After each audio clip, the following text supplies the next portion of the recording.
She was just the weird aunt. Or so they thought. Part 4. Chapter 18, Double Betrayal. It began with a knock at her door. Not an email. Not a call. Not a text hidden behind layers of encryption. A physical knock. Desperate. Tentative. Real. Nora opened it slowly and found Emily standing on the porch, rain in her hair, coat clinging to her shoulders like regret. Her eyes were tired, lips pressed into a nervous line. In one hand, she held a messenger bag. In the other, nothing. She wasn't here to threaten. She was here to ask. Nora tilted her head slightly. This is unexpected. Emily tried to smile. Failed. I didn't know where else to go. Nora stepped aside. Then come in. Inside, the silence was thick. Nora led her into the sitting room, not the secure office, not the war room behind the shelf. Just an ordinary space, with soft lighting, books, and tea. Control dressed as calm. Emily sat down on the edge of a chair like she didn't belong there. I know what this looks like, she started. Nora poured tea. Then I'm sure you'll explain it well. Emily looked down. Julian's spiraling. He thinks he's a genius, and he's not. We thought we could find a way in before things got messy. They're already messy. I didn't try to hurt you. You tried to rob me. Emily flinched. We didn't think you'd notice. You hoped I wouldn't. Nora took a sip of tea. Not angry. Not cold. Just precise. Emily's voice dropped to a whisper. I want out. Nora studied her for a long time. And you're telling me this because it's going to get worse, Emily said. Julian's talking to people. Outsiders. People with real skills. He wants to crack the inner ring of your company. Not the sandbox. Not the staging areas. The core. Nora's eyes didn't flicker. And why would he tell you that? Because he trusts me, Emily said. He thinks I'm still with him. Aren't you? Emily looked down. No. I'm not an idiot. You're 5 leagues above us. You let us in. You wanted us to touch the code. I figured that out too late. And now you want, what? Emily met her gaze. A deal. I give you everything, Julian's plans, credentials, what he's accessed, where he's storing backups, and you protect me. Legally. Financially. Nora set the tea down. Define financially. Emily swallowed. A stake. A small one. 10%. Or 5. Just something. I want in. Not out. Nora leaned back. Tapped her fingertips together. And what makes you think I'd agree to that? Because I can stop what's coming next. And what is coming next?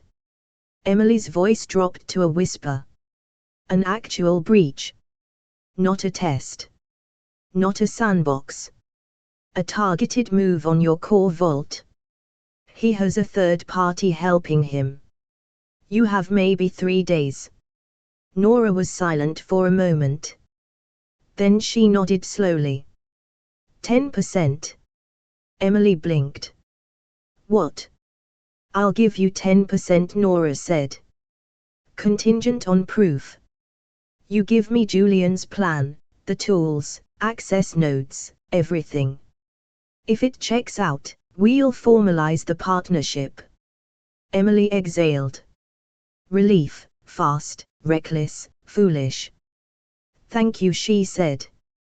You were smart to come here, Nora replied. Emily smiled. Nora didn't. After Emily left, Nora walked into the vault room and pulled up the trace logs. Her system had already flagged Emily as the first potential defector 36 hours earlier. Emotional inconsistencies. Device fingerprints that indicated she was splitting time between two encrypted servers. Her arrival hadn't surprised Nora. She'd planned for it. She opened a new folder. Emily R//code, Siren Vale. Status, partial loyalty, manipulatable. Threat level, low. Trust index, 22%. Outcome strategy, contained betrayal. She tapped a note beneath it. Told her she gets 10%. She'll get 0. This isn't charity. This is containment. Then she sent a silent command. Log all communications device, Emily R. AUTHID 4572. The system blinked once, then went dark again.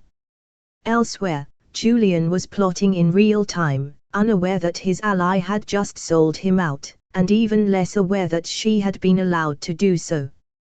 Because betrayal only worked if it was believed. And Nora knew that. After all, she'd built her empire on it. Chapter 19, All In. The first real strike came on a Wednesday. At 9:14 a.m., Nora received a formal notice in the mail, printed on faux legal letterhead, embossed with a fabricated law firm address. The return address read: Ashcroft Family Legal Committee, C/O Peter Ashcroft Holdings. She opened it slowly, already unimpressed. Inside was a 4-page letter, full of phrases like protecting the financial interests of the broader family, ensuring equitable stewardship of joint legacies, and temporary reassignment of managerial control of vulnerable assets. In other words, a staged takeover request. They were trying to force her to hand over partial control of Arrowcore's trust-based holding structures under the claim that her health was unstable and her judgment recently compromised. Peter's name was at the bottom. Signed in bold ink. Nora folded the document once, placed it neatly in a drawer marked Theatre, and returned to her tea. By noon, the account breaches began. Attempt #1.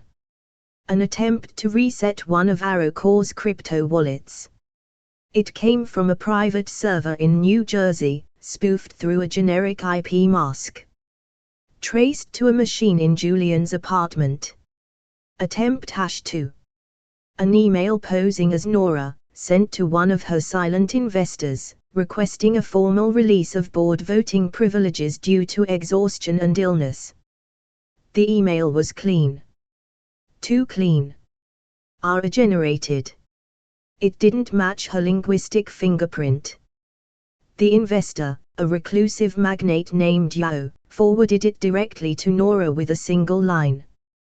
Your parasites are getting bolder. Attempt #3. A call to the Singapore division of Arrowcore's asset management firm. Rachel's voice. She pretended to be Nora's executive assistant and claimed there had been a tragic accident. That Nora was no longer capable of managing her affairs. That she, Rachel, would be stepping in. The call was recorded. By Nora. In fact, she had triggered it herself, feeding a rumor to a private source she knew would report it back to Rachel through the family's favorite gossip cousin. The moment Rachel acted on it, the recording began. Nora now had full audio, a timestamp, and a transcript that would hold up in court. She sent it to her lawyer, marked Fraud Level 2. By Thursday, Susan joined the fray. Not through tech. Through manipulation.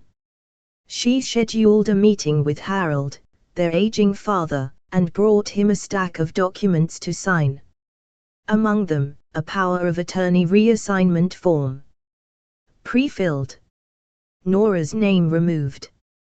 Susan's name inserted. "I just want to simplify things," she told him, smiling sweetly. "In case something happens to Nora." Harold hesitated. He didn't sign. But the moment she left the room, he called Nora. Told her everything. His voice was quiet. Fragile. Ashamed. Nora didn't chastise him. Didn't panic. She simply said, "Thank you for telling me." Then hung up, and marked the file Susan //move made. By Friday, Nora's phone buzzed with another alert. 3 unauthorized login attempts to Frostfire. Vault level protocol, triggered. Frostfire was the highest level. Not just financials. Not just algorithms. But full-spectrum data intelligence, geopolitical dossiers, silent security contracts, and blackmail insurance on powerful individuals across multiple continents. It was the crown jewel of ArrowCorp. And now, someone had tried to break in. Nora watched as the trace confirmed the source. Susan's IP, tunneled through Julian's proxy. She exhaled, slow and deliberate. They weren't just desperate. They were clumsy. And then came the email that confirmed everything. A message, sent not to her, but to one of her most trusted investors, a woman named Dima Kovalenko, who had backed Nora when no one else did. The subject line read: Emergency Governance Transfer Request. It was long. Formal. Structured like a legitimate business filing. It claimed Nora had vacated her position. That the board had voted to install a trusted family coalition as caretakers of ArrowCorp's assets pending her full transition. Dima forwarded it to Nora within minutes. "Is this real? If not, let me know when to strike." D. Nora read the email twice. Then she stood. Walked to her vault. And opened Phase 3. At 10:17 p.m. that evening, a global alert was quietly sent to every legal, corporate, and digital security node attached to Nora's network. Elevated breach protocol activated. All attempted transfers flagged. All legal challenges nullified under pre-filed contestation. All accounts entering lockdown. Simultaneously, a secondary alert was sent to her private legal team, marked Ashcroft v. Ashcroft Inheritance Fraud Trigger. The family didn't know it yet, but they had crossed the Rubicon. And the bridge behind them had already been burned. Nora sat down in her command chair and wrote a single sentence into her digital journal. "They wanted everything. So I gave them a war." Then she smiled. Because now, the wolves were no longer just circling. They were trapped in the cage with her. Chapter 20, Burn It All. It started with a ping. Then a second. Then hundreds. By sunrise, the first wave had broken across the internet like a sudden, silent tsunami. The Ashcrofts didn't know it yet, but their names had begun appearing in headlines, inboxes, and encrypted databases all over the world. And the source? A controlled leak, perfectly timed, delivered from inside Nora's own vault, the final phase of a plan she'd been writing for 5 years. She called it the cleanse. Not because it was destructive, but because it was clarifying. It didn't just expose her enemies. It defined them. Froze them in the light. Removed every layer of performance, privilege, and plausible deniability. No more whispers. No more shadows. No more hiding. At 6 a.m.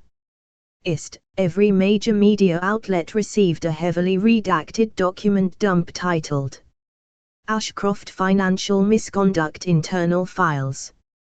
The documents were signed by a proxy legal team Nora had quietly funded through an NGO front in Singapore. The materials were packaged professionally, annotated, dated, verified. Inside: proof of Peter's shell company embezzlement. Screenshots of Rachel's call impersonating Nora to a financial entity. Susan's attempt to coerce Harold into signing over power of attorney. Voice recordings. Video fragments. Bank transfers. Browser logs. Every single piece of evidence was real. Every lie they'd whispered in private was now public record. And the consequences were immediate. Rachel was the first to fall. Her largest real estate partner severed all contracts by 9 a.m. A major deal, an eco condo build in Denver, collapsed under media scrutiny when Nora's leak revealed that Rachel had falsified zoning approvals using a forged city clerk signature. She tried to issue a statement. It backfired. The footage of her impersonating Nora to a bank official aired that night on 2 major financial news networks. This is Rachel Ashcroft, assistant to director Nora Ashcroft. She's unwell. I'll be handling asset communications moving forward. That voice, once so cool and confident, now sounded like a noose tightening around her own career. Peter received a visit from IRS investigators by noon. A trigger from one of Nora's leaked tax packets exposed a 7-year tax avoidance scheme involving ghost assets and a stolen identity. He tried to deny it, until a second packet surfaced, an audio file of Peter threatening a silent investor over withholding the family's rightful share. It ended with this line: "She'll be gone soon. And when she is, we'll make sure everything ends up where it should have been from the start." The moment that clip went live, his consulting firm's stock dropped 22% in a single day. By nightfall, he was locked out of every client account. Susan tried to stay silent. She failed. A pre-scheduled email from Harold Ashcroft hit a small local outlet around 4 p.m. An open letter describing how his daughter had tried to trick him into signing away his rights under the guise of streamlining family business. The letter had been dictated by Harold, typed and stored by Nora, and released exactly on cue. "My daughter Susan came to me, smiling, with coffee and a pen. She said Nora wouldn't mind. But I remember the look in her eyes. It wasn't kindness. It was hunger." That quote ran under every headline. The next day, her university trustees held an emergency vote to suspend her seat on the ethics board. And then came Julian and Emily. The leaked network logs showed precise digital fingerprints, proving that Julian had attempted a level 4 breach of Nora's core system with a third-party AI encryption cracker sourced from a black market research lab. And Emily. Nora made sure the world knew exactly when Emily flipped. A deepfake-style reconstruction of their conversation, heavily edited, but real enough, circulated in private security forums, showing Emily trying to negotiate her slice of Nora's company. Investors took note. So did governments. One by one, those who had once whispered about weird Aunt Nora now understood, she was never the fringe. She was the firewall. The last adult in the room. And Nora. She said nothing. She didn't post. Didn't deny. Didn't threaten. She let the documents speak. Let the shame spread. Let the house burn. That evening, she sat alone in her control room. The windows were dark.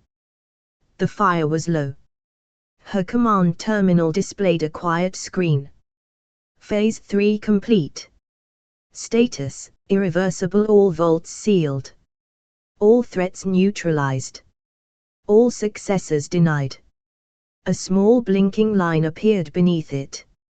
She typed, "They thought I was protecting wealth. I was protecting a name. And now it's clean." She stood up. And for the first time in months, maybe years, she exhaled. Because the war wasn't just won. It was finished. Chapter 21, The Real Power Play.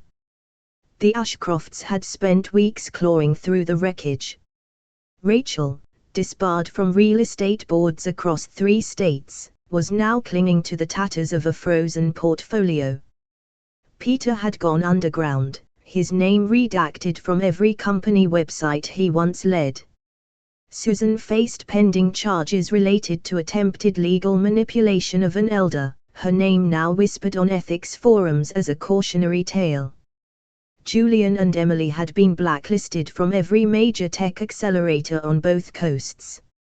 Still, there was one collective hope they clung to like lifeboats in a storm. ArrowCore. Or at least, what was left of it. In their minds, Nora had been publicly humiliated. Her reputation shaken. Her resources damaged. She might have outplayed them in the short term, but eventually, she'd have to yield. To age. To fade. And the shell of ArrowCore, battered but still recognizable, would be there, waiting for a vulture to pick it clean. That was the illusion. And Nora had designed it perfectly. The truth. ArrowCore no longer existed in any traditional sense. Not in the legal databases. Not in the corporate indexes. Not even in the encrypted backbone of international finance records. It had been dismantled, piece by piece, over the course of 8 months prior to the family's first serious betrayal. Nora had planned for this long before the brake line was cut. She called the operation Orchid Vale, because orchids thrived in hidden places.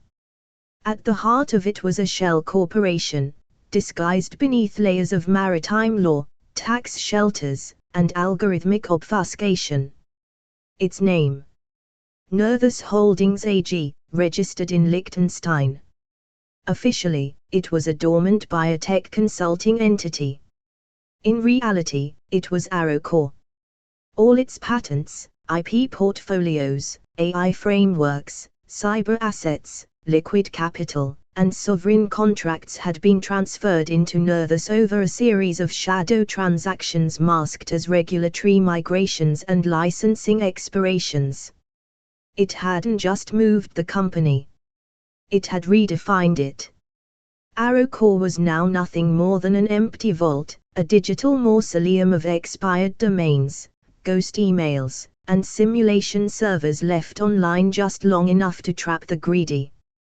Nora executed the final transfer protocol from a secure terminal in Luxembourg. The interface was sleek and spare. She entered a 6-part passphrase split across 3 biometric keys, retinal, vocal, and subdermal microchip. The screen blinked once, and then displayed the final confirmation. Total migration, complete. Asset ghost status, verified. ArrowCore, null value entity. Nerthus Holdings AG, primary entity. She tapped the confirmation. All remaining ties to the Ashcroft name were severed. The next day, Rachel attempted to file an emergency legal injunction to gain access to ArrowCore's internal treasury division. She received an automatic reply. Entity inactive. All assets expired or transferred. This domain is no longer under active operation. Peter tried to force access to the corporate recovery keys he thought Julian had cloned during the earlier breach. The keys led to dead code and a looping error screen reading. Error 430, resource does not exist. Emily, panicked, ran a blockchain scan to trace the digital wallet associated with ArrowCore's AI patents. The wallet was active. But the owner was listed as Nerthus Holdings AG, Tier 7 Sovereign Custodian. She dug deeper. The trace routed through 7 jurisdictions, 3 currencies, and ended in a silent custodial trust governed by a board that didn't legally exist on any public registry. By the time she realized what Nora had done, it was too late. They hadn't lost the company. They'd never had it. That night, Nora walked barefoot through a seaside villa in the Azores, one of her less conspicuous homes, one she hadn't visited in years. The air smelled like salt and citrus. Her cat, Omen, slept peacefully by the fire. She sipped a glass of elderflower wine and watched the sun set beyond the cliffs. In her hand, a small tablet blinked with a final notification. Total obfuscation protocol complete. All control rests solely in your hand. 0 traceability. 0 exposure. Legacy, reborn. She didn't smile. She didn't need to. Because power wasn't about revenge. It wasn't even about protection. It was about permanence. And now, she had it. Forever. Chapter 22, The Final Confession. The machines whispered softly, measuring the rhythm of a body that had only days, perhaps hours, left to give. Eleanor Ashcroft lay in a private hospice suite, the afternoon light filtering in through gauzy white curtains. The room smelled of lavender and antiseptic, and the only sound beyond the machines was the turning of a single page, a nurse, quietly reading at the far end of the room, just to make sure someone was always present. But the moment Nora walked in, the nurse stood and silently left. She always did. Nora had made sure of it. Her mother looked impossibly small beneath the blankets, a woman who had once filled every room with sheer presence, now fragile as parchment. But the eyes that opened when Nora approached still held their sharpness. That glint of quiet knowing. The fire no disease could burn away. Nora didn't speak at first. She simply pulled up the chair, sat beside the bed, and laid her hand gently over her mother's. Eleanor's voice was the driest whisper. "You burned it all, didn't you?" Nora blinked. Then smiled. Not cruel. Not smug. Just honest. "Yes," she said. Eleanor's lips curved. A ghost of pride. Good. For a long moment, they simply sat there, the war outside falling away, the lawsuits, the headlines, the betrayal. None of it mattered in this room. Here, it was just 2 women. The only 2 in the family who had ever truly understood each other. Eleanor's voice returned, thinner now. But steady. "They underestimated you, just like they underestimated me." Nora looked down. "You knew." "I always knew," her mother said. "Not everything. But enough. I saw the servers you built. The encrypted drives. The shell companies that didn't match your resume. I watched the money move, and I let it." Nora's breath caught in her throat. "Why didn't you say anything?" Eleanor turned her head. "It took effort, but she did it. Because I saw what you were doing. You weren't hoarding power. You were surviving. In a family that only understands dominance and performance, you found a way to exist without pretending to be someone else. I wasn't going to take that from you. You protected me." Eleanor's eyes shone. "In the only way I could. Quietly. Like you." Nora reached for the glass of water on the bedside table and held it gently to her mother's lips. Eleanor drank slowly. Then exhaled. "They always thought you were the weakest. The strangest. The embarrassment. A pause. I knew better. You're not strange. You're untouchable. Nora looked away, just briefly. They tried to kill me. Eleanor nodded. She didn't seem surprised. They've been trying to kill anything they don't understand their whole lives. I didn't want it to end this way. It didn't, Eleanor whispered. You're still standing. They're just learning what it feels like to fall. From the drawer beside her bed, Eleanor slowly slid a thin, leather-bound folder across the sheets. Nora opened it with trembling hands. Inside, the final, notarized will. Signed 2 weeks prior. Witnessed. Sealed. Eleanor Ashcroft Final Testament. Executor, Nora Ashcroft. Full inheritance, all remaining assets, properties, shares, accounts. Contingency clause, if contested by any sibling, their claim is voided in full. Nora's fingers traced the final page. Her name. Written clearly. Not as an afterthought. As the only thought. I never wanted the others to know, Eleanor said, voice barely audible now. I let them believe I was neutral.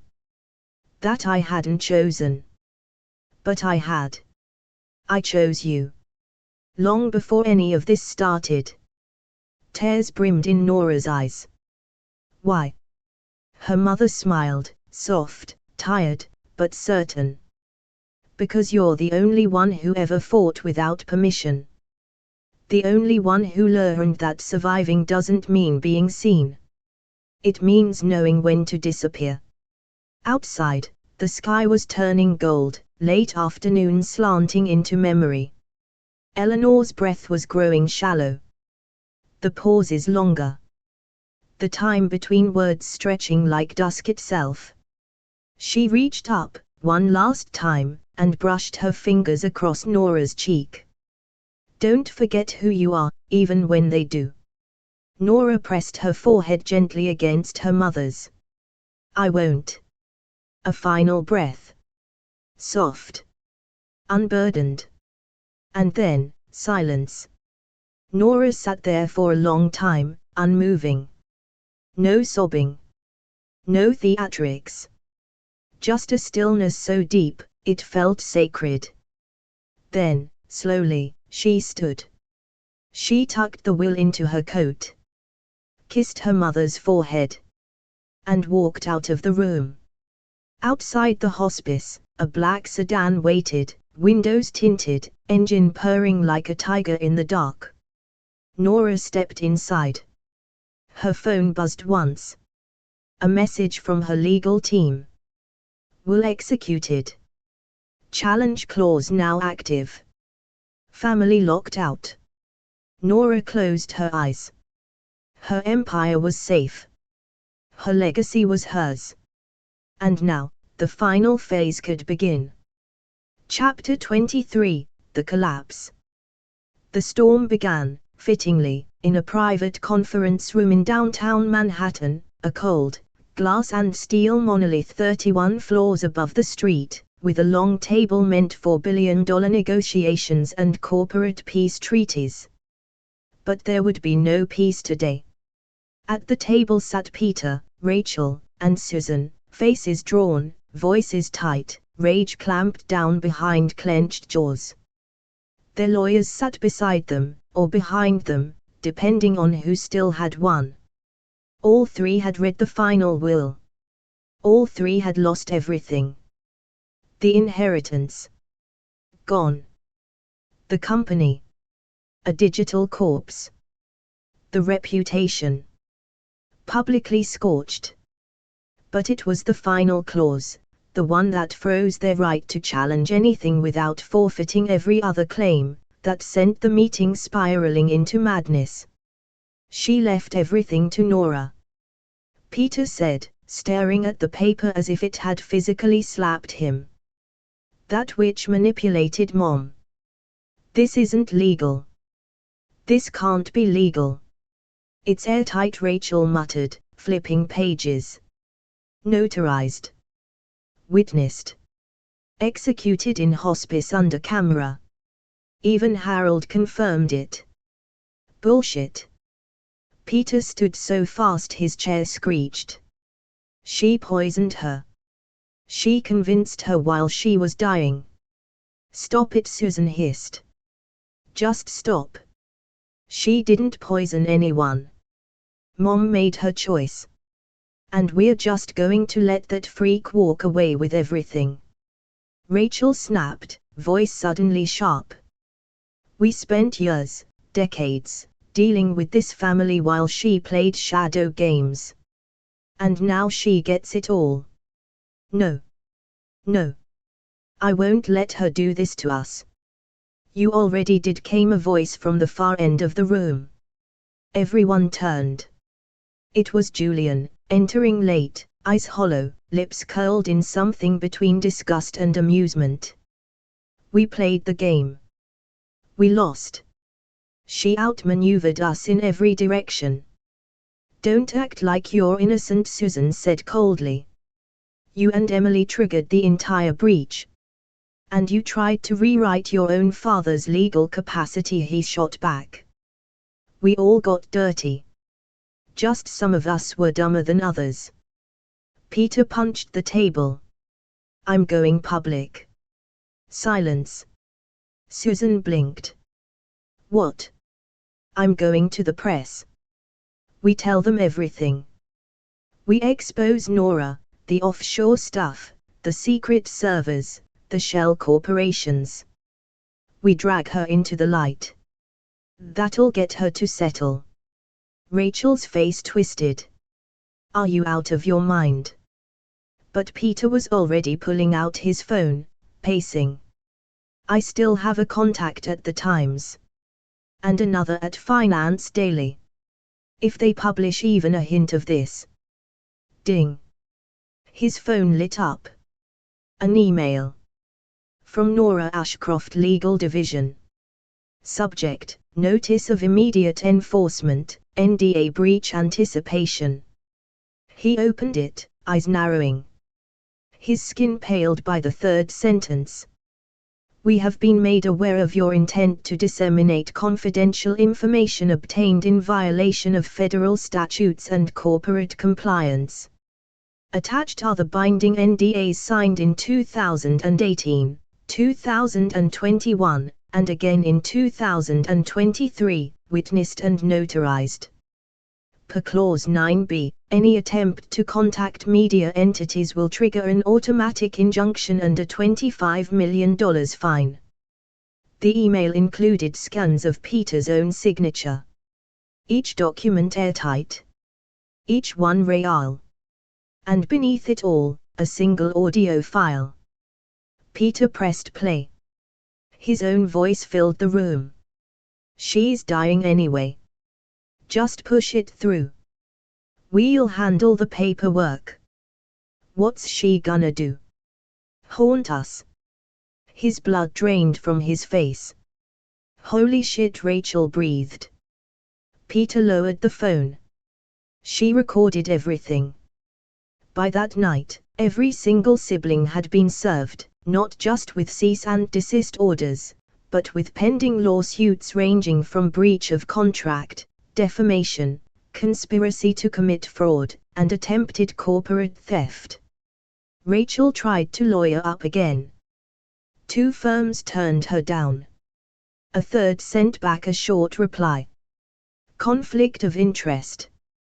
We represent Miss Ashcroft. Susan went silent. Completely. She refused to speak in interviews, refused to answer calls. Her last public appearance was outside the courthouse, eyes hidden behind oversized sunglasses, muttering no comment as reporters shouted questions about elder abuse. Her university revoked her alumni privileges. She was now listed under ethics violation pending investigation. Peter lost his main consulting license within a week. His name, once a golden pass in venture circles, now appeared alongside warning memos on private investor forums. Subject of multiple fraud investigations. Linked to attempted corporate seizure. Do not engage. Julian deleted all social media. Emily left the country. None of them spoke to one another again. Not a single call. Not a single apology. What little was left of the Ashcroft legacy burned in silence, not because Nora had destroyed it, but because they had set it on fire and handed her the matches. And Nora. She watched the collapse unfold from a private island retreat off the coast of Iceland. Her signal was clean. Her systems quiet. Her cat rested in her lap. She opened a secure feed. Her team reported in, all NDAs enforced. All challenges neutralized. No active threats remain. She nodded. Then opened a folder titled Reconstruction. Because now that the empire was hers alone, it was time to build something new. Chapter 24, The Exit. The sale went through at midnight, Eastern Standard Time. No press release. No ringing of bells on Wall Street. No handshakes between CEOs smiling under camera flashes. Just a quiet, invisible transaction between two faceless entities, both owned by people who only existed through aliases, numbered accounts, and redacted passports. Nerthus Holdings AG was acquired for a valuation of $14.7 billion. The buyer. A sovereign tech development consortium registered across Norway, the UAE, and Singapore. Technically a merger. Practically a surrender. They weren't buying the infrastructure. They were buying the intelligence, a constellation of predictive algorithms, encrypted models, and quietly embedded market controls. The product of a decade of Nora's silent genius. The terms were non-negotiable. The seller's identity. Never disclosed. The transaction. Final. In a glass-walled penthouse overlooking the sea in Madeira, Nora sat barefoot, a single silver suitcase by her side. The wind played in her hair, and Omen, her cat, dozed across a silk duffel bag embroidered with a monogram no one in the Ashcroft family would ever recognize again. She closed the laptop gently after watching the final transaction clear. A small notification blinked one last time. Transfer complete. $14.7 billion, secure ledger receipt, multi-currency split. Primary identity, erased. Secondary ID, enabled. Alias activated, Geneva Albrecht. She was no longer Nora Ashcroft. She was no longer anyone's daughter, sister, aunt, or enemy. She was now a ghost made of currency and code. But before she vanished completely, she had one last to-do list. The first, a string of anonymous donations, routed through shell trusts that would never be traced back to her. $2 million to the Eleanor Ashcroft Foundation for Women in Tech, newly established, fully funded. $1.5 million to a network of hospice care homes across New England, each one receiving a handwritten note in a faux vintage envelope. In memory of a woman who knew when to speak, and when to protect in silence. $800,000 to the library in her mother's hometown, with enough funds to build a digital learning wing. She made sure Eleanor's name was on every plaque. No mention of Nora. Then came the final gift. A generous, almost absurd, donation to a discreet, members-only luxury wellness retreat in British Columbia. The kind of place known only to Fortune 100 executives and the heirs of ancient wealth, stone baths, horse therapy, silence chambers, guilt reduction therapy, and post-reputation crisis restoration packages. Under the alias S. Rothstein, Nora wired them an upfront payment.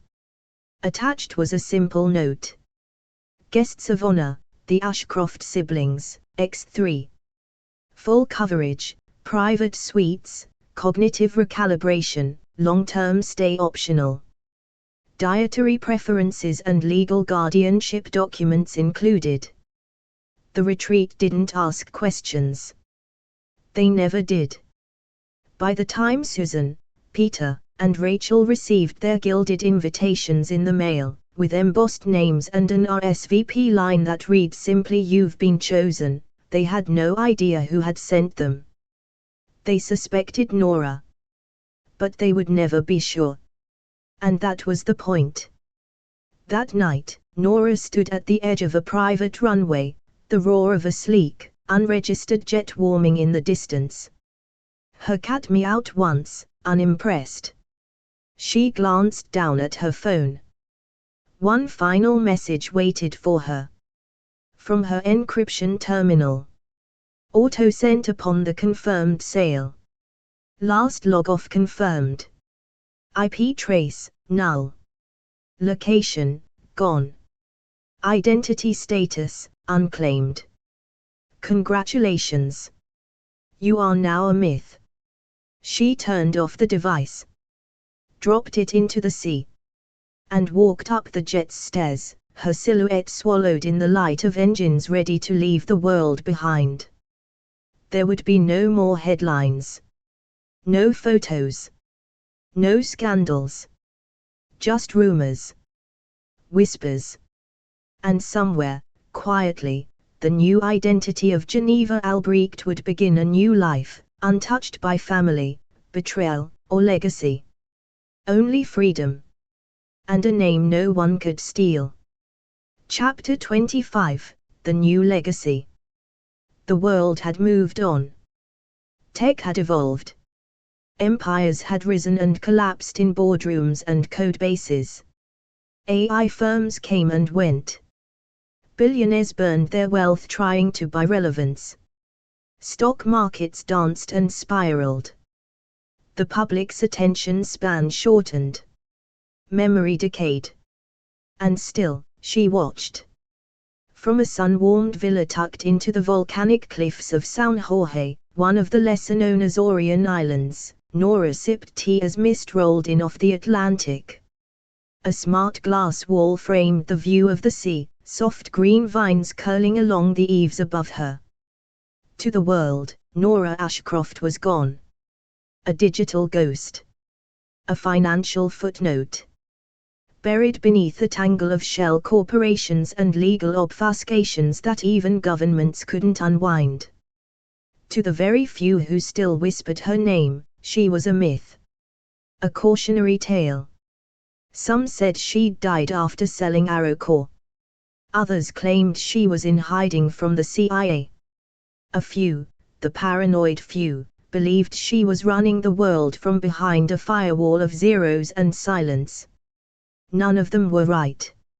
And all of them were. She turned on the hollow feed once a week. No more, no less. Just enough to keep informed. Just enough to watch the world she once helped shape. But this week, this feed, was different. A name caught her eye. One not yet famous. Not yet feared. But rising. Aira language. Age, 29. New CEO of Deltix Systems, the fastest growing quantum ethics and AI scaling firm in the EU. Net worth, rising. Background, mysterious. Public interviews. Rare. LinkedIn. Empty. Origin story. Vague. Born in Geneva. Raised in multiple countries. Studied quietly. Built in the shadows. But Nora didn't need metadata. She saw the truth in the tilt of the chin, the rhythm of her speech in the few interviews she gave. The precision. The silence before answering. The refusal to over-explain herself. And then there was the pendant. Barely visible in the single photo from a conference in Oslo. A brushed silver teardrop on a matte chain, hanging just above the collarbone. Engraved with 2 tiny letters. Ear Eleanor Ashcroft. Her mother. Her shield. Her anchor. Nora touched her own throat in instinct. A reflex from a past life. She no longer wore hers. It had been passed down. And now, Ara, her daughter, raised quietly, safely, far from the chaos of the Ashcroft name, had taken her place in the light. No one knew her real lineage. There were no birth certificates that linked her to the Ashcroft family. Nora had seen to that. The child had been born under an alias, raised by a carefully chosen guardian in Switzerland, educated by thinkers, not influencers. No fame. No noise. Only the strength of clarity. Of design. And now, she was rising. Not with vengeance. With vision. Nora leaned back in her chair and closed the hollow feed. She didn't need to monitor Ara's trajectory. It was already inevitable. The legacy didn't need protection anymore. It was protection. And she had done her part. She stood, barefoot on the polished stone floor, and walked through her home, past old books, purring cats, soft light, and solar panels humming quietly on the roof. There were no cameras here. No servers. No empire to defend. She had given it away, not to the world, but to someone worthy of it. And in doing so, she had become what she had always been meant to be. Not the center. Not the storm.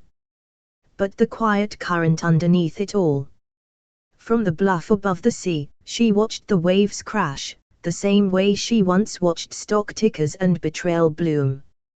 Her hair was streaked with silver now. Her smile was rare, but real.